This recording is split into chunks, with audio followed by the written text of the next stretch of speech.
बंगाल चुनाव में फिर से उसी चीज को दोहराया जा रहा है जो अन्य राज्यों में जिसको लेकर के काफी चिंतित व्यतीत किया जा रहा था कि बीजेपी की जो सरकार है लगातार ईवीएम को लेकर के जो है खेल करती रही है। जिस चीज का डर सता रहा था आखिरकार बंगाल के अंदर भी वही चीज देखने को मिल रहा है। जी हाँ, ठीक समझा आपने।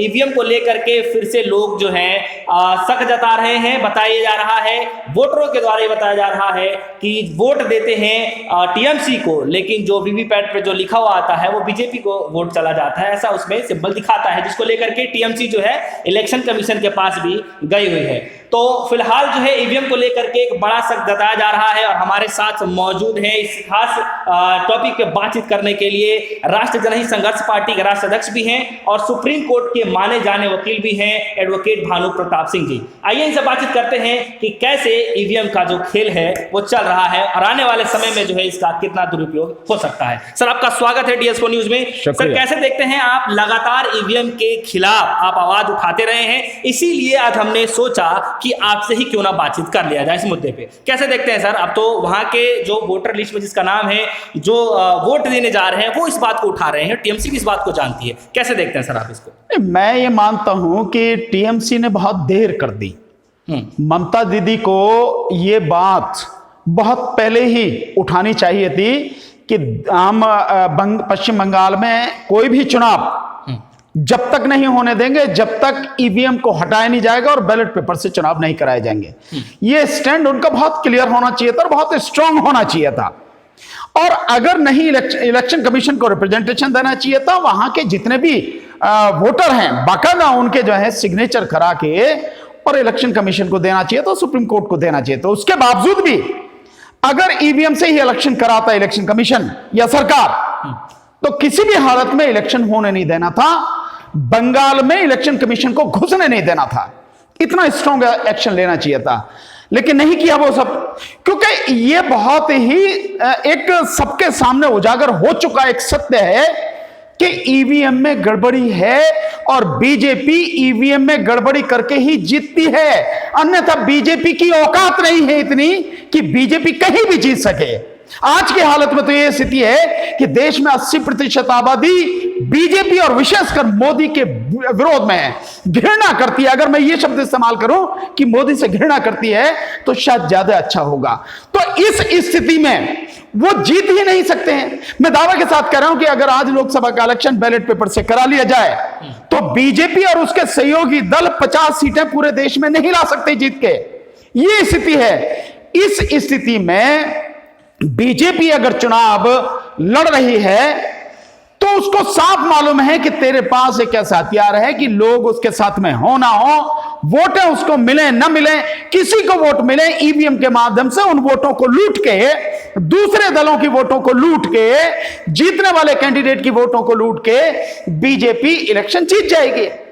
ये जो आप घटना बता रहे हैं, ये जो न्यूज आ रही है लगातार कि वोट देते हैं उसको टीएमसी को और वीवीपैट पे लिखा आता है बीजेपी, और यहां तक कि वहां पर सुरक्षा बलों के जो लोग हैं जो तैनात हैं वो भी जबरदस्ती बीजेपी के हक में वोटिंग करवा रहे हैं, हाथ पकड़ के उनकी वोटें लगवा रहे हैं। ये भी वीडियो वायरल हो रही है।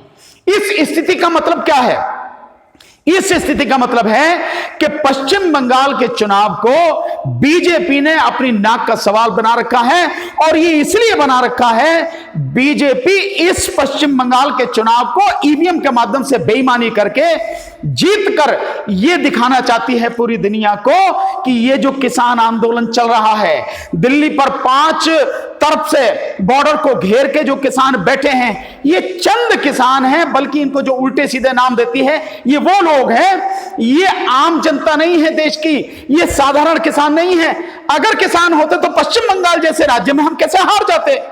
ये दिखाना चाहती है इस चुनाव को जीत के, और इस आंदोलन को, किसान आंदोलन को खत्म करना चाहती है।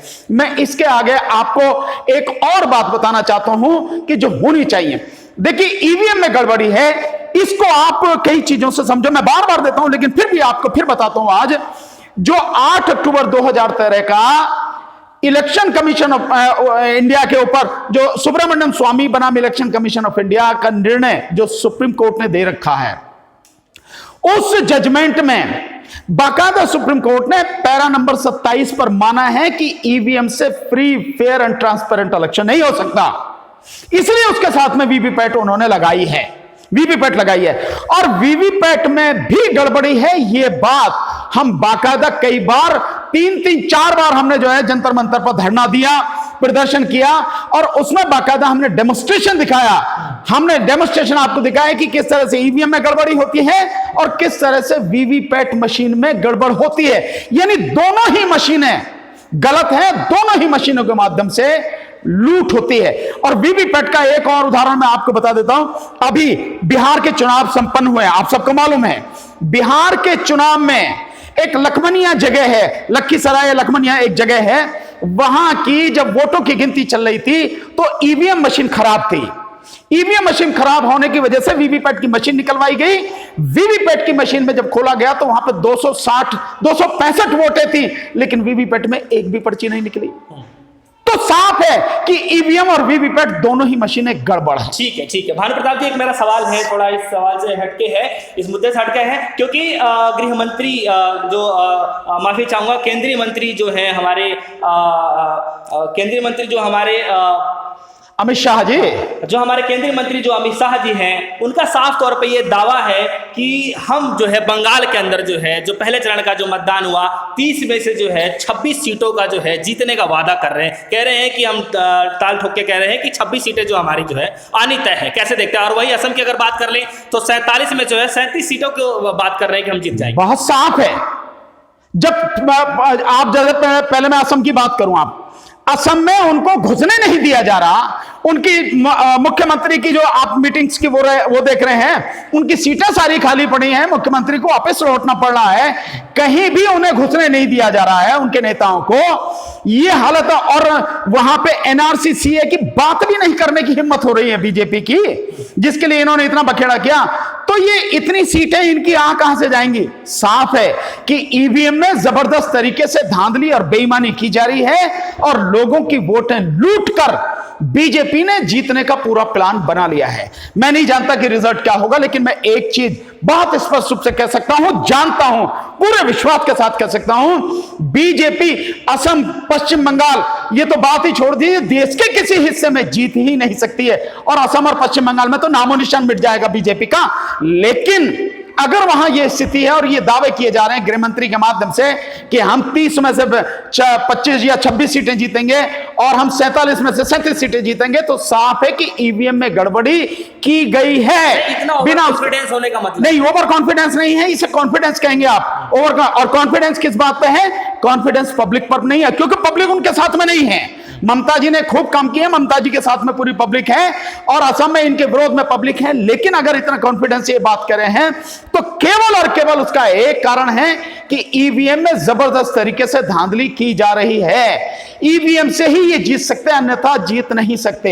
मेरा कहना बार बार यह है कि आज जब ये बात हो रही है, ममता, ये टीएमसी जो इसको लेके इन सारी चीजों को, ईवीएम में जो गड़बड़ी हुई है, वीवीपैट में जो गड़बड़ी हुई, इसको लेके इलेक्शन कमीशन गई है, ईवीएम, इस सारी चीज को लेके टीएमसी क्यों नहीं सड़क पर आती है? और एक फेज का चुनाव हुआ है, बाकी फेज का चुनाव होने ही नहीं देना चाहिए, ताकि जो कि किसी भी हालत में सड़क पर निकलो, इलेक्शन कमीशन को इलेक्शन कराने ही नहीं दो। ये काम करना चाहिए, लड़ने का ये ढंग और ये तरीका होना चाहिए।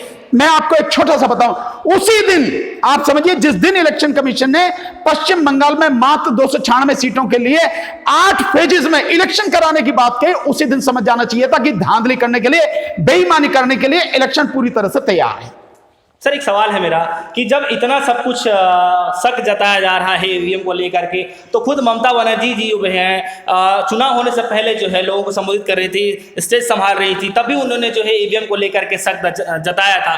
तब उन्होंने क्यों नहीं एक्शन लिया इस ईवीएम पे? मैं आपकी बात से सहमत हूं। मेरा बहुत स्पष्ट मानना था और मैंने अपने वीडियोस में कई बार कहा भी, शक का मतलब नहीं है, आप शक जता रहे तो इससे क्या फायदा होता है? आप सत्ता में हैं, आपके पास ताकत है, पब्लिक आपके साथ में है, लोग आपके साथ संघर्ष करने को, लड़ने मरने को तैयार हैं, तो आप सड़क पर आकर संघर्ष क्यों नहीं करते हैं? क्यों नहीं इस बात का जबरदस्त तरीके से विरोध करते हैं कि हम ईवीएम से चुनाव अपने प्रदेश में नहीं होने देंगे किसी भी सूरत में? आप कहिए ना, मैंने जैसे बताया कि वोटरों के सबके साइन करा के इलेक्शन कमीशन को दीजिए, राष्ट्रपति को दीजिए।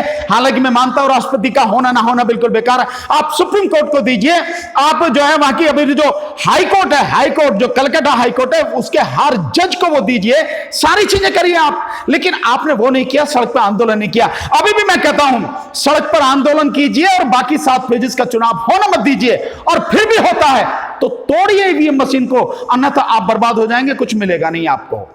ठीक है सर, एक आखिरी सवाल है मेरा, आखिरी सवाल से मैं खत्म करना चाहूँगा। जैसे सर आप बता रहे हैं कि ईवीएम के खिलाफ अब उतर जाना चाहिए सड़कों पे, लेकिन वहीं जो है बीजेपी के जो कार्यकर्ता हैं वो साफ तौर पे ये कहते हुए नजर आ रहे हैं कि जो बीजेपी जिस तरीके से कार्य कर रही है तो स्वाभाविक है कि जो जनता है वो आकर्षित हो रही है और खुद वोट दे रही है बीजेपी को। तो इसका मतलब ये नहीं है कि आप ईवीएम को गलत ठहरा दें और फिर आप कहें कि ईवीएम को बदौलत जो है सत्ता। ये किराए की भीड़ है, हर कोई जानता है कि कैसे ये भीड़ किराए पे लाई जाती है, इकट्ठी की जाती है, कैसे कैमरास में दिखाई जाती है।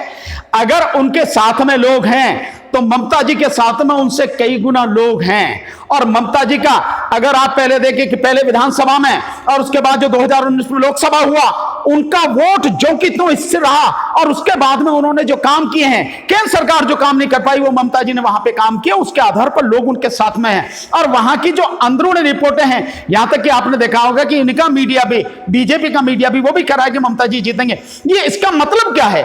मतलब यह है कि वो वहां पर बहुत मजबूत हैं और ये ईवीएम में गड़बड़ी करके ही जीतेंगे। और उसका एक ही कारण मैंने बताया कि इस देश में पूरे में जो किसान आंदोलन ने बीजेपी की चूल्हे हिला दी हैं, उस आंदोलन को खत्म करने के लिए उसका प्रचार करेंगे पूरी दुनिया में कि लोग हमारे साथ हैं। बीजेपी के साथ में लोग नहीं हैं। हां, जिस तरह से बीजेपी ने अंधाधुंध पैसा इकट्ठा किया है, कभी इस नाम से, कभी इस नाम से, कभी मंदिर के नाम से, कभी किस नाम से, उसका यूज जो इलेक्शन में भीड़ इकट्ठी करने के लिए कर रहे हैं, ये सब उसकी बात है और कुछ नहीं है। ईवीएम में गड़बड़ी अगर नहीं हो, फ्री फेयर एंड ट्रांसपेरेंट अगर इलेक्शन हो जाए, बीजेपी का पता ही नहीं लगेगा, लोग पाताल में गाड़ देंगे उसे।